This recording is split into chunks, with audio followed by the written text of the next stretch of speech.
Master को प्रणाम। आइए आज समझते हैं प्राणाहुति का महत्व। महान व्यक्तियों का जन्म कोई आकस्मिक घटना नहीं होती। स्वामी विवेकानंद कहते हैं कि जब सारी दुनिया बड़ी उम्मीद से उनकी प्रतीक्षा करती है तब वे अवतरित होते हैं। संत आते हैं और अपना काम करके चले जाते हैं। कुदरत का यही नियम है। भारतवर्ष जो कि हमेशा से आध्यात्मिक का घर रहा है, सदियों पुरानी योग प्रणाली को भूलकर अंधकार में अपनी राह टटोल रहा था। ठोस भौतिकता ने सूक्ष्म आध्यात्मिकता की जगह ले ली थी। अज्ञानता के काले बादल सर्वत्र मंडरा रहे थे। यौगिक प्राणाहुति हमारे लिए एक अनजान वस्तु बन गई थी।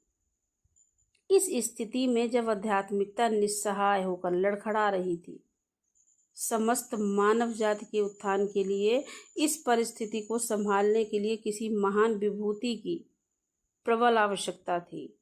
ऐसे समय में प्रकृति की शक्ति भारतवर्ष के उत्तर प्रदेश के फतेहगढ़ के समर्थ गुरु महात्मा रामचंद्र जी महाराज के रूप में अवतरित हुई। इस विशिष्ट आध्यात्मिक प्रतिभा का जन्म 2 फरवरी 1873 को वसंत पंचमी के दिन प्रतिष्ठित परिवार में हुआ।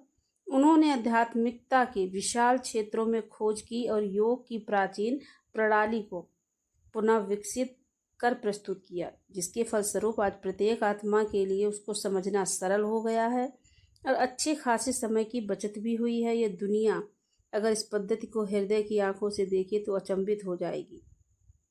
साक्षात्कार अब काफ़ी आसान हो गया है। इसके बारे में पुरानी मान्यता है कि यह अत्यंत कठिन है। अब इसका हल मिल चुका है। इसने पुरानी मान्यता को कि यह अत्यंत कठिन है अब उखाड़ फेंका है। तो प्राणाहुति का बहुत महत्व है। हम कभी ख़याल नहीं करते कि हृदय के लिए क्या अच्छा है। प्रेम करना हृदय के लिए बहुत अच्छा है, परंतु घृणा करते हैं। नहीं साहब, मैं उससे घृणा करता हूँ। आपके हृदय की तकलीफ़ें बढ़ने वाली हैं। यहाँ के हृदय विशेषज्ञ के अगले रोगी आप होंगे। जो हमें जीवित बनाए रखता है वह कौन है? दिल। धक धक धक। हम उसकी उपेक्षा करते हैं क्योंकि हम अपने हृदय से आने वाले जवाब उनको हमेशा अनदेखा करते हैं।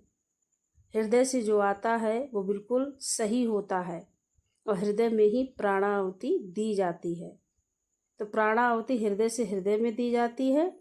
क्यों? बाबूजी महाराज ने बताया कि जिस प्रकार शरीर जीवित है आत्मा से, इसी तरह आत्मा की आवश्यकता प्राण है। तो जो प्राणत से प्राण है, इसीलिए प्राणाहुति हृदय से हृदय में दी जाती है।